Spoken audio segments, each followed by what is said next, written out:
yakoze n'ubuzima kandi nishimye cyane. Dufate Bibiliya zacu dusome ijambo ry'Imana. Dufate Bibiliya zacu dusome ijambo ry'Imana dusanga mu gitabo cya mbere cya Samweli igice cya 17 turasoma umurongo umwe wa 37. Reka dusome mu izina rya Yesu. Igitabo cya mbere cya Samweli igice cya 17 umurongo wa 37 haranditse ngo Dawidi arongera aravuga ati Uwiteka wandokoye mu nzara z'intare n'idubu azankiza no mu maboko y'Uwiteka. Amen. Amen. Nashatse kuvuga ijambo rimwe gusa rivuga ngo iyahabaye cyagiye n'ubira cyahari. Oya muraryumvise?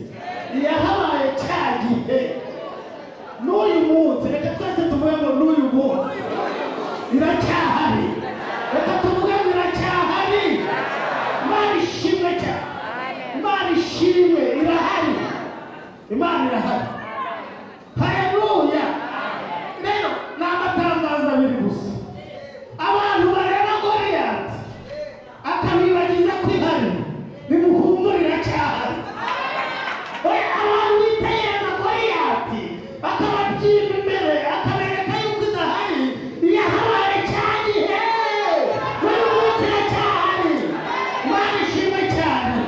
Abantu b'ibya kabiri, abantu bafite ibyiringiro bakabona Goliyati nkaho ntacyo amaze kubera ko bayifitiye ibyiringiro, iracyahari.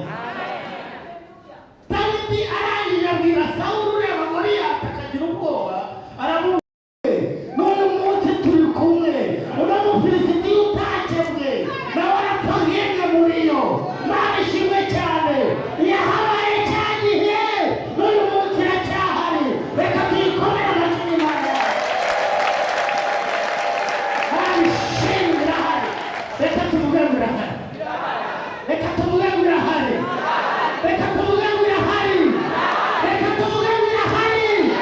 Reka tuvuge ngo irahari. Reka tuvuge ngo irahari. Uhaguruke tuyishimire ko irahari. Kandi hari izahaza. Imana ishimwe. Reka barihumurira yine hirasenga.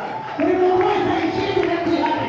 Ibyo ubona bikugoye bibwire ngo muceceke, iyahabaye cyane n'uyu munsi iracyahari. Bwana ya Abrahamu na Isaka na Yakobo, Imana itagira ubwoba n'imbaraga n'ubukomere. Imana yigaragaza, Imana iboneka iyo tuyambaje. Haleluya, haleluya, haleluya, haleluya, haleluya, haleluya, haleluya. Imana yigaragaza itari ubwoba n'ubuzima bwacu tubona twifashe iyo bishaka kukurira. Imana itamuka ikagaragaza imbaraga zayo. Uracyahari n'uyu munsi uracyahari.